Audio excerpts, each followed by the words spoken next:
I've been studying endgames lately, and I wanted to share a little bit of what I've learned. I've been looking at same colored bishop theoretical endings with just a single pawn on the board because it's kind of interesting and has some interesting ideas. Let's dive in. I will show my board here. So a position like this where it's a very simplified endgame. We have a stronger side, which in all of the examples, white will be the stronger side, and the stronger side would like to promote this pawn, of course.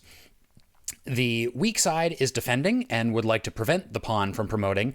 And the interesting thing in this kind of endgame is black actually has no chance of winning, because even if this pawn and this bishop were removed from the board magically, black could not checkmate white with only a bishop and a king.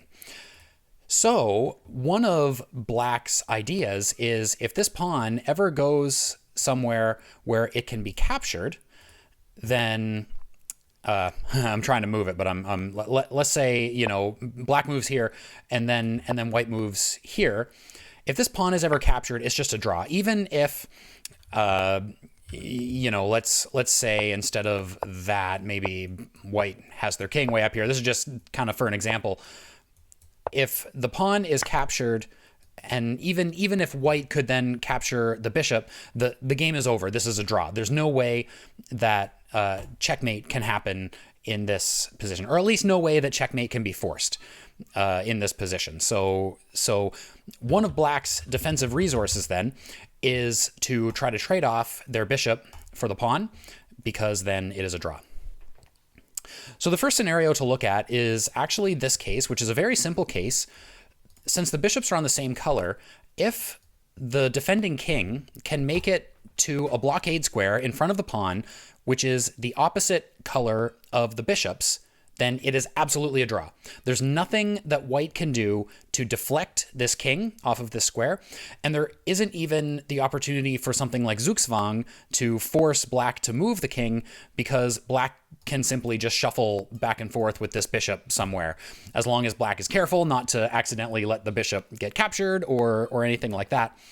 It is absolutely a draw. So in this position, something like king e8, and then maybe white gives a check to try to do something, but once the king makes it to d8, it is just a dead draw. There is nothing else that white can do. So that's the first defensive resource to look for the defending side. The more interesting case, though, is something like this, where the defending side is covering the diagonal, which includes the square that the pawn has to go through in order to promote. And in this case, there is a winning idea, which is white's bishop can try to gain control of this diagonal and drive the black bishop away from this diagonal. So in this case, it may look something like this. Black is just simply holding on to this diagonal so the pawn cannot move. White comes a little closer, and now white gets onto this square. And this is the key move. This square is defended by the king. So if the black bishop captures, then the black king is just simply not in time. This is a winning king and pawn endgame for white. On the other hand, if black says, okay, capturing doesn't work, I'm just going to leave that diagonal, now black's bishop is not in time to stop the pawn from going through this square and getting a promotion. It's worth mentioning that this is the square. Where am I here? In this position. This is the square that the white bishop needs to go to. There's also the possibility that the white bishop could go to this square. Let's reset this. So in this position, let's say the white bishop goes here. The black bishop simply tries to hold on to this diagonal, and the white bishop goes here.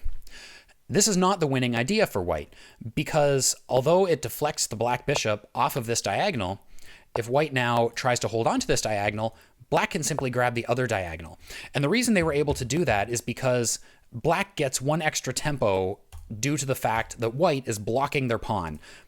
Black can let go of the diagonal, but white cannot immediately push the pawn through this light square because the bishop is in the way. And that's going to become really important in the next scenario. And so in a scenario like this, yes, white has driven the bishop off of this diagonal, but because they were blocking the pawn, black can simply grab the other diagonal, and that is not the winning idea. So again, the winning idea is to put the bishop on this square, defended by the king, which grabs this diagonal and does not give black the time to get to the other diagonal before the pawn has already made it through. So there is a defensive setup that black can use in order to draw this game if their king is in the right position.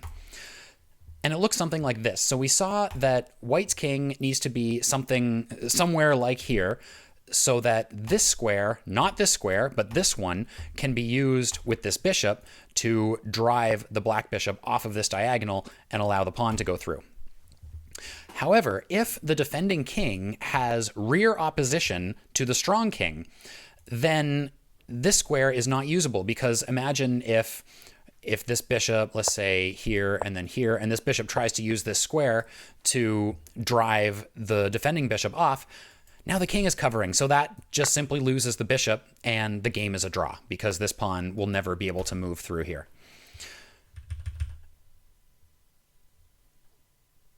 Another try that white could do is to use this square, as I mentioned. But again, the problem is if white tries to use this square, as I showed in the last example, black can simply jump onto the other diagonal. And then if white, again, tries to kick them off, then they'll just go here, and no matter which diagonal white goes to, black will simply go to the other one, and this pawn is never going to get through because this square, the one between the two kings, is not available for white's bishop. And so this is the defensive resource, which is a little bit funny because in a lot of endgames, the defending king actually wants to be in front of the pawn. But in this case, with a single pawn and two same-colored bishops, the defending king actually wants to defend from behind, kind of holding on to this pawn and holding on to this square as well. However, there is an exception. I think there are actually a couple of exceptions, but there's one very interesting one. If you've studied endgames at all, you probably know that when the pawn is closer to the edge of the board, often we get some funny sorts of scenarios here. So in this case, the pawn is closer to the edge. White can go ahead and drive the bishop off of this diagonal, which, as we said, normally doesn't work because the bishop can simply go to the other diagonal. But the difference here is the other diagonal is really short, and specifically, it is less than 4 squares. And the reason that's important is because the strong king is actually covering 2 of those squares on the diagonal, and so now the bishop can't maintain control of that diagonal. It doesn't have another square on this diagonal that it can jump to. It can't go back and forth between 2 different squares. It only has this one.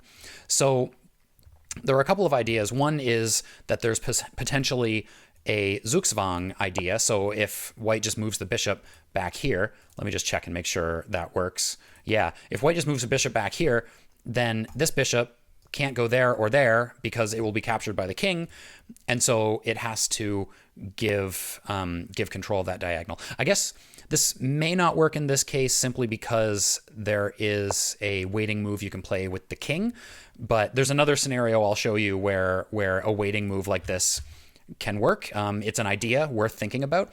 The other idea actually is you sacrifice the bishop. The strong side sacrifices the bishop. So again, the king is covering these 2 squares, and this bishop is basically covering the other square on this diagonal. Black really has nothing much better than to just accept the sacrifice, and now they've left that diagonal, and the pawn can make it through and can turn into a queen.